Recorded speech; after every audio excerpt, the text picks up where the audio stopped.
Hello everyone, baton academy Kangra के YouTube channel में आपका स्वागत है। मैं पंकज आज पॉलिटी के नेक्स्ट चैप्टर इमरजेंसी प्रोविजंस के एमसीक्यूज लेके आ रहा हूँ। इससे पहले मैंने पार्लियामेंट टॉपिक के एमसीक्यूज कवर करे हुए हैं और ये जो टॉपिक इमरजेंसी प्रोविजन जो है जब मैंने पॉलिटी चैप्टर वाइज पढ़ाई हुई है तो प्रेसिडेंट टॉपिक पढ़ाया होगा उसमें ये इंक्लूड है आपका इमरजेंसी टॉपिक।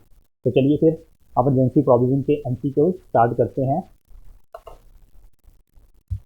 तो हमारा आज का फर्स्ट क्वेश्चन क्या बोल रहा है?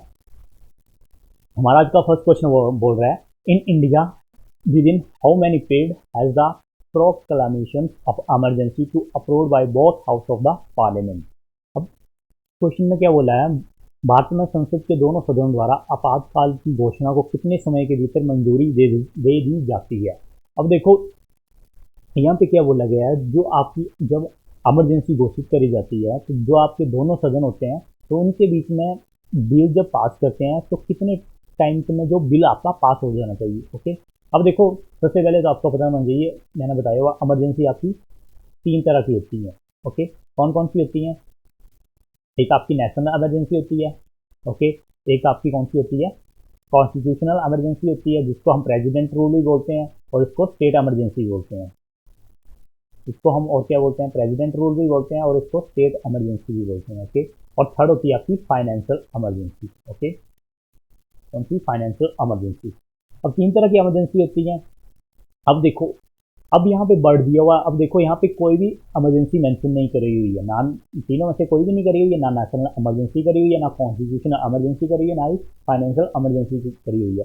अब देखो आपको एक बात याद रखनी है, जब आपको ओनली सिर्फ इमरजेंसी का वर्ड दिया हो, वहाँ पे कोई भी इमरजेंसी मेंशन ना करी हो, तो ये किसके लिए बात करी होती है? तो वो किसके लिए बात करी होती है? ये नेशनल इमरजेंसी के लिए बात करी होती है। जब अकेला इमरजेंसी की बात करिए तो ये किसके लिए बात होगी? नेशनल इमरजेंसी के लिए बात होगी। अब यहाँ पे नेशनल इमरजेंसी की बात करी हुई है तो नेशनल इमरजेंसी को जो आपका बिल है कितने दिन में वो पास सदनों में पास किए जाना चाहिए। अब देखो नेशनल इमरजेंसी जब आपका ओरिजिनली जो आपका नेशनल इमरजेंसी था, जब आपका बिल जो होता था दोनों सदन, जब आप सदन ले लेते हैं, पहले मान लो आपका लोकसभा और फिर राज्यसभा। ओके, फिर आपको पता प्रेसिडेंट के पास बिल जाता है। ठीक है, आपकी इमरजेंसी लगी हुई, नेशनल इमरजेंसी लगी हुई है। ओके, अब आपका जो, जब मैंने बोला ओरिजिनली जो क्या था, ये जो बिल जो होता था 2 मंथ में पास होता, 2 मंथ में पास हो जाता था, फिर उसके बाद आपकी इमरजेंसी लग जाती थी। एक बात यहाँ पे देखो, एक बात बताने में भूल गया। अब मान लो आपकी नेशनल इमरजेंसी लगी हुई है। ओके, नेशनल इमरजेंसी जो लगती है वो 6 मंथ के लिए लगती है। ठीक है, उसके बाद आपका जो क्या होता है, सदन में बिल जाता है उसको एक्सटेंड करने के लिए, तो वो बिल जो होता था, यही बोला हुआ, जो बिल जो होता है कितने मंथ में पास कर दिया जाना चाहिए। तो बिल जो होता है 1 मंथ के बाद, 1 मंथ में जो बिल सदन में दोनों सदनों में पास हो जाता है। फिर जो इमरजेंसी आपकी 6 मंथ के लिए जाती है, फिर वही सिस्टम होता है 1 मंथ। और ये कब तक चलता है? जब तक आपकी इमरजेंसी, मतलब जो इमरजेंसी लगी है, मतलब सिचुएशन ठीक ना हो। तो ये इसका होता है अनलिमिटेड टाइम, इसको बोलते हैं इन्फिनिटी टाइम। ओके, अब यहाँ पे मैंने बोला जब आपका ओरिजिनली था तब तो 2 मंथ में बिल पास हो जाना चाहिए था। अब जो दिया हुआ, अब आपका कौन से 1 मंथ में जो क्या हो जाना चाहिए, बिल पास हो जाना चाहिए। ओके, अब ये 1 से 2 मंथ में, 2 से 1 मंथ में चेंज करा, इसके लिए अमेंडमेंट होगी। तो इस अमेंडमेंट याद रखना है, अपने 44th अमेंडमेंट 1978 के अकॉर्डिंग इन्होंने चेंज करा हुआ था। तो इसका मतलब कितना हो गया, सदन में जो बिल आपका कितने टाइम में पास हो जाना चाहिए, दोनों सदनों में 1 मंथ। तो इसका राइट ऑप्शन हो जाएगा option B is the 1 month. आइयो, आपको ये क्वेश्चन समझ आ गया होगा। अब नेक्स्ट क्वेश्चन देखते हैं हम। नेक्स्ट क्वेश्चन में बोला गया है, which one of the following article of the constitution of India has provision for the president of proclaim emergency. अब ये यहाँ पे देखो, यहाँ पे इमरजेंसी की बात नहीं करी हुई है, तो मतलब ये किसके लिए बात करी होगी? पहले बता दिया मैं, नेशनल इमरजेंसी के लिए बात करी होगी। तो देखो नेशनल इमरजेंसी के लिए आर्टिकल कौन सा होता है? आर्टिकल होता है 352। अब देखो 352 नेशनल इमरजेंसी के लिए होता है। ओके, और यहाँ पे आर्टिकल 356 दिया हुआ, ये किसके लिए होता है? ये होता है आपका स्टेट इमरजेंसी, जिसको हम कॉन्स्टिट्यूशनल इमरजेंसी बोलते हैं, साथ में प्रेसिडेंशियल रूल भी बोलते हैं। इसके लिए 356 होता है। और यहाँ पे दिया हुआ आर्टिकल 360। आर्टिकल 360 में कौन सी इमरजेंसी आती है? आर्टिकल 360 में आती है आपकी फाइनेंशियल इमरजेंसी। ओके, कौन सी आती है? Financial emergency. और यहाँ पे एक आर्टिकल ये भी देख लो, आर्टिकल 355 दिया हुआ। 355 में क्या आर्टिकल 355 में क्या बोला हुआ है? आर्टिकल 355 में ये बोला हुआ, जब आपका एक सेंटर जो होता है, मतलब यूनियन का काम क्या होता है, जब भी स्टेट में कोई भी इमरजेंसी आ जाए, चाहे आपका वॉर आ जाए, कोई एक्सटर्नल मतलब एक्सटर्नल या इंटरनल इमरजेंसी पड़ जाए, या फिर मान लो कोई आर्म रिविलियन हो जाए, तो ये यूनियन की जिम्मेवारी होती है कि वो स्टेट की क्या करेगा, रक्षा करेगा, डिफेंस करेगा। तो ये आर्टिकल किसमें बोला है, 355 में बोला गया। ओके, तो इसका राइट ऑप्शन हो जाएगा, कौन सा हो जाएगा, राइट ऑप्शन ए, आर्टिकल 352 के दौरान जो है प्रेसिडेंट इमरजेंसी घोषित करते हैं, कौन सी, नेशनल इमरजेंसी। नेक्स्ट क्वेश्चन क्या आपका, the national emergency of article 352 of Indian constitution provide may be proclaim under the beach of the following circumstances. अब यहाँ पे बोला हुआ है क्वेश्चन नंबर, जो आपकी आर्टिकल 352 मतलब नेशनल इमरजेंसी जो लगाते हैं, वो कौन से जैसे किस परिस्थिति के दौरान ये आपकी इमरजेंसी लगती है। अब देखो यहाँ पे नेशनल इमरजेंसी की बात करी है, ठीक है। नेशनल इमरजेंसी जो होती है आपको पता है 3 तरीके का कारण लगती है उसकी। कौन कौन से 3 तरीके होते हैं आपके, फर्स्ट जो होता है आपका कौन सा होता है, एक्सटर्नल एग्रेशन, बाहरी आक्रमण जिसको बोलते हैं। दूसरा होता है वॉर, प्रॉपर युद्ध चला हुआ है। और थर्ड जो होता है इंटरनल एग्रेशन। अब देखो इंटरनल एग्रेशन जो ये वर्ड चेंज कर दी हमने, किसमें चेंज करा, ये आर्म सिविलियन में चेंज करा हुआ। और इसमें जो है अमेंडमेंट कौन सा करा हुआ, वही 44th अमेंडमेंट 1978 के अकॉर्डिंग हमने इसको क्या कर दिया था, चेंज कर दिया था। कौन से वर्ड में, आर्म रिविलियन।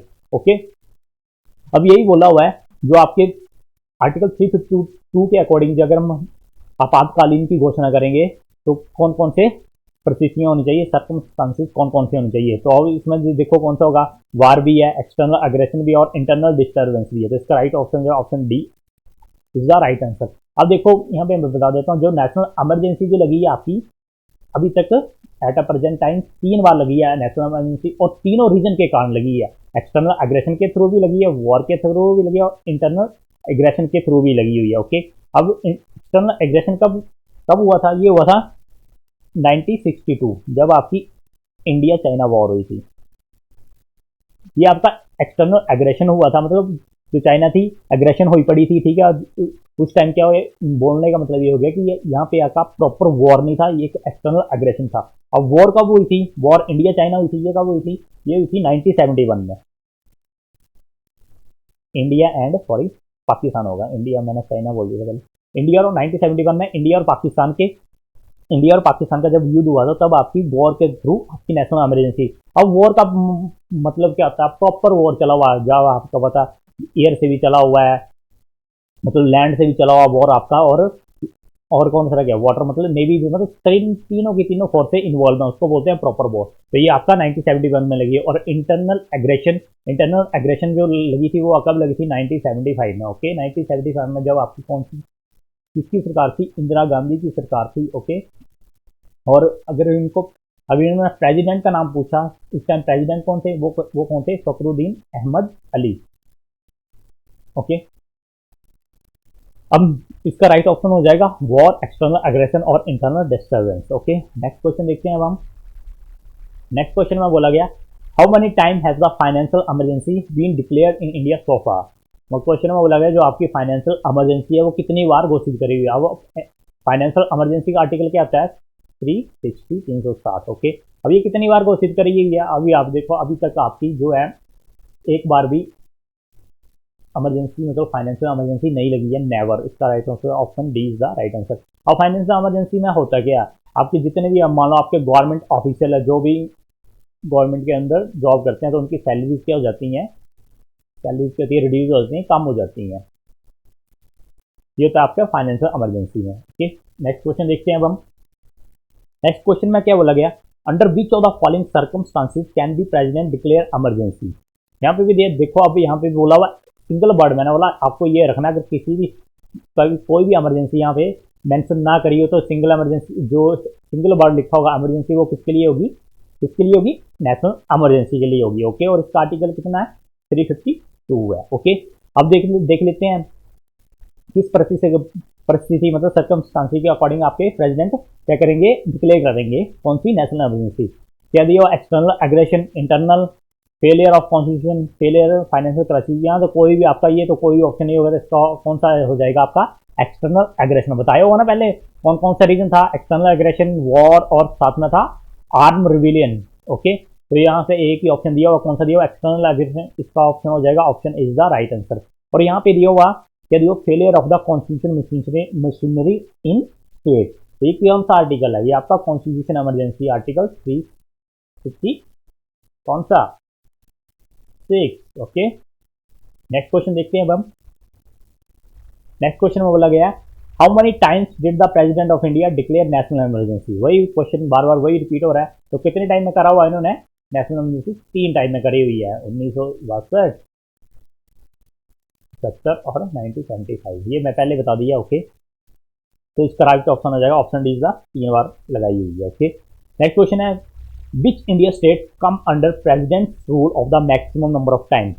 अब यहाँ पे बोला गया है भारत का ऐसा कौन सा राज्य है जो सबसे अधिक बार राष्ट्रीय शासन के अधीन आता है, मतलब जो आपकी बोलने का मतलब सबसे ज़्यादा आपकी जो कौन सी स्टेट इमरजेंसी जिसको हम प्रेसिडेंट रूल बोलते हैं, किस स्टेट में सबसे ज़्यादा लगी है। अब देखो आपको पता है स्टेट इमरजेंसी आपकी ये लगती रहती है। ओके, बोलने का मतलब ये हो गया कहीं भी आपके मान लो क्या होना चाहिए, कहीं पे भी आपका कोई भी स्टेट है वहाँ पे या यूटी है वहाँ पे सीएम होना चाहिए, ठीक है, तभी आपकी कौन सी होती है स्टेट इमरजेंसी वहाँ पे लगती है। मान लो वो आपका सीएम है, ठीक है, वो कॉन्स्टिट्यूशनल तरीके से काम नहीं कर रहा है या फिर मान ले अपने ही रूल बना रहा है, ठीक है, तब आपकी क्या होती है प्रेसिडेंट रूल वहाँ पे लग जाता है उस स्टेट में। ओके, तो यहाँ पे बोलने का मतलब किस, या क्वेश्चन में बोला है किस स्टेट में सबसे ज़्यादा आपकी जो आपकी प्रेसिडेंट रूल लगा हुआ है, तो कौन सा स्टेट है, इसमें जो राइट ऑप्शन हो जाएगा पंजाब। ओके, और यहाँ पे देख लेना एट प्रेजेंट अभी तक आप 8 टाइम आपकी पंजाब में जो कि लगी हुई है प्रेसिडेंट रूल लगा हुआ है। ओके, अगर इन्होंने सीधा पूछ लिया यहाँ पे यूपी स्टेट नहीं दिया हुआ, अगर इन्होंने पूछा सबसे ज़्यादा पंजाब और यूपी दोनों स्टेट दिए होंगे तो किसको प्रेफरेंस जाएगी, तो यूपी में सबसे ज़्यादा अभी तक स्टेट इमरजेंसी लगी हुई है। ओके, अगर इन्होंने चलो ये तो आपका क्वेश्चन, अभी क्वेश्चन ये भी पूछा जा सकता है, एक आपका यूपी है और दूसरा आपका पंजाब है। अब देखो सबसे ज़्यादा जो इमरजेंसी जो लगी हुई है कौन सी स्टेट इमरजेंसी, वो कहाँ पे लगी हुई है, यूपी में लगी हुई है, ठीक है। अगर इन्होंने टाइम पूछा मतलब समय पूछा तो सबसे ज़्यादा कहाँ पे लगी हुई है, पंजाब में। समय के अकॉर्डिंग जो आएगा वो पंजाब आएगा। और अगर इन्होंने पूछ लिया नंबर ऑफ टाइम्स, मतलब एक बार जैसे पंजाब में 8 टाइम लगी है तो यूपी में मेरे आईडी से कितनी बार लगी होगी, 10 से या 15 के बीच में, आई फॉरगेट, ठीक है, देख लेना कितने, पर यूपी में सबसे ज़्यादा लगी है। अगर टाइम पूछा तो टाइम जो होता है टेन्योर, मतलब 1 साल कितना टाइम काटा, 2 साल 3 साल, तो वो कहाँ पे है, पंजाब में होगा। ओके, तो इसका राइट ऑप्शन हो जाएगा, यहाँ पे दिया हुआ पंजाब, तो इसका राइट ऑप्शन हो जाएगा, option is the right answer. Next question है how many types of the emergency provision in the constitution. तो कितने टाइप की होती है इमरजेंसी प्रोविजन, कितना होता है आपका, 3 टाइप की होती है, only 3rd type. Next question the president of India enjoy emergency power of. तो कितने टाइप का इमरजेंसी जो राष्ट्रपति है क्या करते हैं, शक्तियाँ प्राप्त करते हैं इमरजेंसी की, तो कितनी होती हैं वो भी आपकी बताइए, वो आपके 3 टाइप की होती हैं। कौन सी आपकी कॉन्स्टिट्यूशनल इमरजेंसी, फाइनेंशियल इमरजेंसी और national emergency. Okay, next question है according to the Indian constitution who has the power to declare emergency. अब भारतीय संविधान के अनुसार जो है इमरजेंसी घोषित करने की पावर किसके पास है, किसके पास है, प्राइम मिनिस्टर के पास है, प्रेसिडेंट के पास है, चीफ मिनिस्टर या फिर पार्लियामेंट के पास है। ये क्वेश्चन अच्छा है। मैंने आपको बताया जब भी आप कोई वीडियो देखते हो तो आप 5 सेकेंड का पॉज लेके क्वेश्चन पढ़ा करो, खुद आंसर देने की कोशिश करा करो। तो इसका आंसर क्या हो जाएगा, इसका आंसर हो जाएगा कौन सा, president. Yes, with the recommendation of किसकी, प्राइम मिनिस्टर की। प्राइम मिनिस्टर आपके रेकमेंड देते हैं और प्रेसिडेंट फिर क्या देते हैं, मतलब प्रेसिडेंट एक रिटर्न में देते हैं, जो आपके prime minister plus council of minister बोलते हैं, इसको सीधा कैबिनेट जो होता है वो एक रिटर्न में किसको देते हैं, प्रेसिडेंट को देते हैं, और प्रेसिडेंट फिर क्या कहते हैं, डिक्लेयर इमरजेंसी करते हैं। तो इसका राइट ऑप्शन हो जाएगा कौन सा, प्रेसिडेंट। पार्लियामेंट का यहाँ पे कुछ लेना देना नहीं है, पार्लियामेंट में वही काम होता है, कौन सा बिल पास हो जाता है, लोकसभा प्लस राज्यसभा, ठीक है, इमरजेंसी के लिए अलग अलग होता है। ओके, इसको बता देता हूँ मैंने जब बात करी थी नेशनल इमरजेंसी की बात करी थी। ओके, अब नेशनल इमरजेंसी में बोला हुआ बिल, आप मान लो आपकी कंट्री में नेशनल इमरजेंसी लगी हुई है, ये बात ध्यान से सुनना। ओके, आपकी कंट्री में नेशनल इमरजेंसी लगी हुई है, मैंने आपको बताया हुआ नेशनल इमरजेंसी 6 मंथ के लिए लगती है, फिर उसके बाद क्या होता है, बिल आपका पास होता है सदनों से, ठीक है। अगर आगे उन्होंने इमरजेंसी एक्सटेंड करनी हो, आपकी कंट्री में सिचुएशन अगर सही नहीं हो रही है तो ठीक है, तो आपका जो सदन में बिल जो होना चाहिए 1 मंथ के अंदर पास हो जाना चाहिए, फिर आपकी जो फिर लगेगी 6 मंथ, फिर 6 मंथ, ठीक है, 6 मंथ 1 मंथ बिल पास, और कब तक, जब तक आपका अनलिमिटेड टाइम होता है नेशनल इमरजेंसी के लिए। अगर यही पूछ लिया जाए किसके लिए, दूसरी कौन सी होती है आपकी कॉन्स्टिट्यूशनल इमरजेंसी। तो कॉन्स्टिट्यूशनल इमरजेंसी में क्या होता है, कॉन्स्टिट्यूशनल इमरजेंसी में वही होता है 6 मंथ, बिल आपका 1 मंथ, ठीक है, वही सिचुएशन। ओके, और कब तक होता है, इसका टाइम होता है, कितना टाइम होता है, 3 ईयर होता है, ये 3 साल तक होता है, ठीक है। मतलब इसका टाइम कितना होता है, फाइनेंस सॉरी कॉन्स्टिट्यूशनल इमरजेंसी, इसको स्टेट इमरजेंसी होता है, प्रेसिडेंट रूल भी बोलते हैं, तो इसका टाइम कितना होता है, 3 ईयर तक ये इमरजेंसी लग सकती है। ओके, अगर मान लो 3 साल से भी आगे बढ़ाना हो तो फिर क्या करना पड़ता है, फिर हमें कॉन्स्टिट्यूशन में क्या करना पड़ता है, अमेंडमेंट करना पड़ती है, संशोधन करना पड़ता है, तो ही फिर आपके आगे बढ़ सकती है। पर आपकी नेशनल इमरजेंसी में ऐसा नहीं है, यहाँ पे अनलिमिटेड टाइम के लिए लग सकती है जब तक आपका सिचुएशन सही ना हो। एक रह गई फाइनेंशियल इमरजेंसी।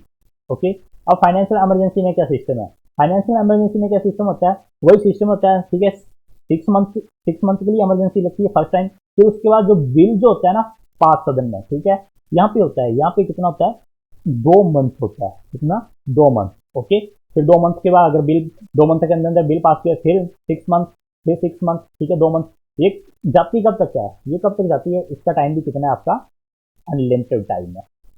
ओके, अब जब तक आपकी जो फाइनेंशियल क्राइसिस है कंट्री में ठीक ना हो। आई होप आपको समझ आ गया होगा, अनलिमिटेड 3 साल और अनलिमिटेड बिल 1 मंथ और यहाँ पे 2 मंथ। ओके, अब क्वेश्चन में आपको पता लग गया किसके पास पावर होती है, किसके पास होती है, प्रेसिडेंट के पास होती है, on the recommendation of the prime minister. Next question, under which article was the emergency in India declare in the 1975। अब 1975 में जो इमरजेंसी घोषित करी थी वो किसके अकॉर्डिंग करी गई थी, कौन सी इमरजेंसी थी, वो नेशनल इमरजेंसी थी। ओके, और ये किसके थ्रू लगी थी, वो लगी थी इंटरनल डिस्टर्बेंस। ओके, अब जो वर्ड आपको पता, वर्ड कौन सा चेंज कर दिया था हमने, अब ये वर्ड पे कौन सा आपका आर्म्ड रिविलियन के अकॉर्डिंग आपकी नेशनल इमरजेंसी लगेगी। ओके, जो अब 1975 में जो इमरजेंसी लगी थी वो किसके कारण लगी थी, इंटरनल डिस्टर्बेंस के अकॉर्डिंग लगी थी। ओके, तो अब देख लो नेशनल इमरजेंसी का आर्टिकल कौन सा होता है, इसका आर्टिकल होता है 352। Right answer is option D, article 352। Next question, under which article of the constitution proclamation of the national emergency declare. वही क्वेश्चन है, आर्टिकल कितना सा होता है, article 352 is the right answer.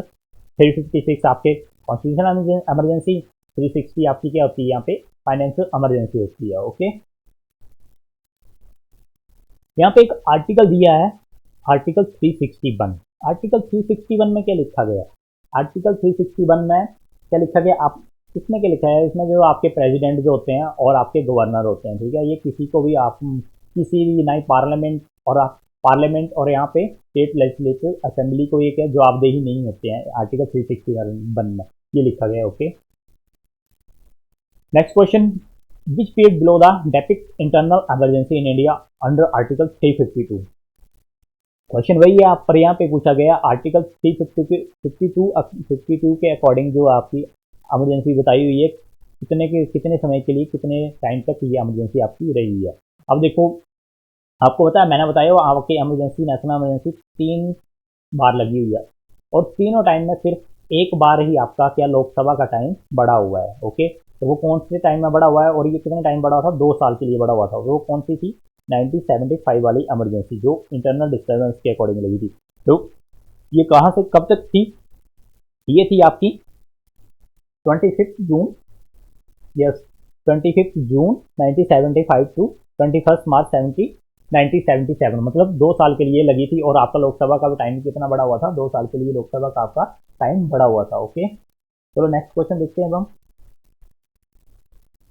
Next question है, a proclamation of emergency under article 352 on account war और aggression required approval of the parliament within. क्या बोला हुआ है यहाँ पे, आप proclamation of emergency under article count of war aggression approval parliament, वो कितने टाइम के लिए होती है, वो आपको बताया हुआ कितने टाइम के लिए होती है, ये आपकी 1 मंथ के लिए फटाफट आपकी मंजूरी दे देनी चाहिए। ओके, तो इसका राइट ऑप्शन हो जाएगा 1 मंथ। नेक्स्ट क्वेश्चन है, the president of India can issue a proclamation of national emergency only on the written recommendation of. तो आपको पता है प्रेसिडेंट जो है डिक्लेयर आपके कौन करते हैं, प्रेसिडेंट डिक्लेयर करते हैं। ओके, इमरजेंसी पर किसके रिकमेंडेशन से, prime minister, cabinet consist of the only cabinet minister, council of minister, parliament. तो इसमें कौन सा आंसर होगा, प्राइम मिनिस्टर होगा, नहीं, इसका कौन सा आंसर होगा, option D is the right answer. The cabinet consist of the only cabinet minister, जो आपके हाई ऑफिशियल होते हैं काउंसिल ऑफ मिनिस्टर में बैठे होते हैं, काउंसिल ऑफ मिनिस्टर में आपके प्राइम मिनिस्टर भी आ जाते हैं। ओके, तो इसका ऑप्शन हो जाएगा option B is the right answer. Next question देखते हैं हम। A law can be enact or executive order issued even contrary of Article 19 during the proclamation of emergency। क्या बोला गया है, जो आपका आर्टिकल 19 जो होता है, ठीक है, जब आप इमरजेंसी की घोषणा करते हैं तो इसमें से कौन सा कानून है जो आपका अंडर आर्टिकल 19 के अकॉर्डिंग क्या हो जाता है, वो मतलब जो आपके फंडामेंटल राइट क्या हो जाते हैं आपके, जब आपकी इमरजेंसी लगती है तो फंडामेंटल राइट आपसे छीन लिए जाते हैं। ओके, तो इसमें बोला है जो आपके अंडर आपका जो आर्टिकल 19 है, आर्टिकल 19 क्या बोलता है आपके personal life of liberty. Okay, तो इसमें बात करिए ये किसके अकॉर्डिंग छीन लिए जाते हैं, तो ये कौन सा होता है, ये होता है आपका कॉज ऑफ वार और एक्सटर्नल एग्रेशन। ओके, अगर आपकी मान लो आर्म रिविलियन के आपकी इमरजेंसी लगी तो आपका आर्टिकल 9 वैसा का, आर्टिकल 19 वैसा का वैसे रहेगा। अगर आपके वॉर और एक्सटर्नल थ्रू के आपकी नेशनल इमरजेंसी लगी तो आपका आर्टिकल 19 भी हमसे छीन लिया जाएगा। तो इसका राइट ऑप्शन हो जाएगा option A is the right answer. Next question है, नेक्स्ट क्वेश्चन में क्या बोला गया है, during an emergency all of the following fundamental right are suspend except, मतलब जब आपकी, मैंने बोला हुआ जब आपके इमरजेंसी लगती है तो आपके फंडामेंटल राइट से सस्पेंड कर दिए जाते हैं, आपके फंडामेंटल राइट आपसे छीन लिए जाते हैं। तो इसमें कौन सा आपका आर्टिकल रह जाते हैं, तो इसमें कौन से रह जाते हैं, आर्टिकल 20 और 21। ओके, आर्टिकल 20 क्या बोलता है, आर्टिकल 20 क्या बोलता है, आपके फंडामेंटल राइट है ना, ये मैंने पढ़ाए हुए हैं आर्टिकल 20 और 21। आर्टिकल 20 बोलता है कि आप किसी एक ऑफेंस के लिए आपको 2 बार सजा नहीं दी जा सकती, मतलब एक क्राइम की आपको 2 बार सजा नहीं दी जा सकती। आप अलग अलग क्राइम करो उसके लिए अलग अलग सजा होगी, पर एक क्राइम मतलब एक बार आपने एक क्राइम करा हुआ, वही फिर से क्राइम कर दिया, फिर से वही, तो उसकी सजा एक बार ही आपको मिलेगी, जो उसका प्रावधान होगा उसी के अकॉर्डिंग आपको सजा मिलेगी। ओके, आर्टिकल 20 और 21 में क्या लिखा, पर्सनल लाइफ ऑफ लिबर्टी की बात करी हुई है। ओके, तो यहाँ पे कौन सी है, यहाँ पे फ्रीडम ऑफ एसोसिएशन नहीं, ये भी आपका सस्पेंड हो जाता है, स्पीच ऑफ एक्सप्रेशन हो जाता है, यस पर्सनल लिबर्टी मतलब आर्टिकल 21 अकॉर्डिंग ये आपसे नहीं छीना जा सकता है फंडामेंटल राइट अकॉर्डिंग। ओके, यहाँ फ्रीडम ऑफ असेंबली दिया विदाउट, ऐसा कुछ भी नहीं है, इसका राइट ऑप्शन हो जाएगा option C is the right answer. Next question, next question में क्या दिया हुआ है, during emergency impose under article 352 which of the following constitution provision stand suspended. तो वो बात वही आ गई, जब आपके आर्टिकल 352 के अकॉर्डिंग आपकी इमरजेंसी लग जाती है तो आपके क्या छीन लिए जाते हैं, वही बात करी हुई है, आपके जो आपके मौलिक अधिकार होते हैं क्या होते हैं, फंडामेंटल राइट। ओके, ये कहाँ से कहाँ तक आर्टिकल होता है, 12 to 35 तक आपके फंडामेंटल राइट होते हैं। Okay, next question, next question में बोला गया है which among the following article of Indian constitution provide for state emergency and suspend constitutional arrangement in the state. क्या बोला गया, भारतीय संविधान का निम्न में कौन सा अनुच्छेद राज्य में आपातकाल का प्रावधान करता है जिसमें राज्य के संविधान व्यवस्था को निलंबित करा जाता है। तो राज्य मतलब वही आपको कौन से president rule,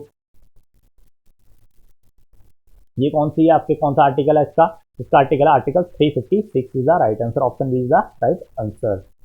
next question, the president rule is imposed on the state in India when, जब राज्य में राष्ट्रपति शासन लगता है तो इसका इम्पोज करने का क्या रीजन होता है, state cabinet of minister resign, जब आप मतलब इसको इम्पोज कर देते हैं तो क्या होता है, आपके राज्य में क्या सिचुएशन होती है, state cabinet of minister resign, जो आपके सारे के सारे आपके मिनिस्टर रिजाइन दे देते हैं, the governor of state dies, या इलेक्शन और announce there is a constitutional breakdown. तो क्या होता है इसमें, क्या होता है, there is a constitutional break down is the right answer, option D. Next question, in case state emergency is declare it needs parliamentary approval after year.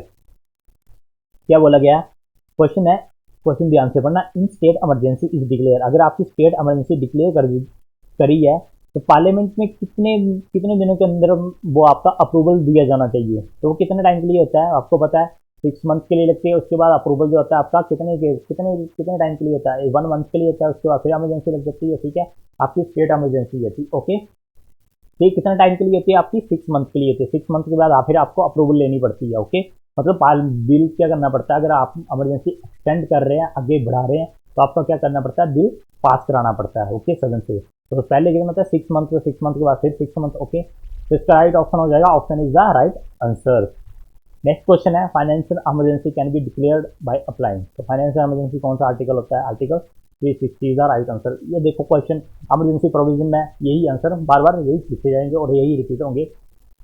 Next question है during financial emergency all money bill passed by the state legislature are due to the reserve for the consideration of the. अब देखो financial emergency लगी हुई है, article 360 आपका लगा हुआ है, इम्पोज करा हुआ है, ठीक है। तो यहाँ पे बोला जो स्टेट जो आपका मनी बिल है, आपका पैसों का जो बिल होता है, मनी बिल होता है, स्टेट लेजिस्लेचर में अगर पास करा हो तो ये लास्ट में इसको क्या हुआ, किस विचार के लिए आरक्षित किया जाता है? तो कौन इसके लिए आरक्षित किया जाता है? गवर्नर होता है या फिर प्रेसिडेंट होता है? स्टेट में कौन काम करता है? वैसे गवर्नर करता है, ओके। पर गवर्नर किसके अधीन आगे होता है? वो प्रेसिडेंट के होता है। तो लास्ट में सारी की सारा प्रोसीजर किसके पास होता है? प्रेसिडेंट के पास होता है। प्रेसिडेंट के पास होता है, तो इसका राइट ऑप्शन कौन सा जाएगा? Option D is the right answer, president. Question को देख लेना ध्यान से, ओके। तो इसका राइट ऑप्शन हो जाएगा option D is the president. देखो लास्ट अथॉरिटी कौन होती है? लास्ट में अथॉरिटी आपकी प्रेसिडेंट ही होती है, ओके। प्रेसिडेंट तो अपना आपको पता है स्टेट में उन्होंने अपना एक बंदा बैठाया होता है, उसका कौन होता है? वो गवर्नर होता है। और गवर्नर जो होता है किसके प्लेजर पे काम करता है?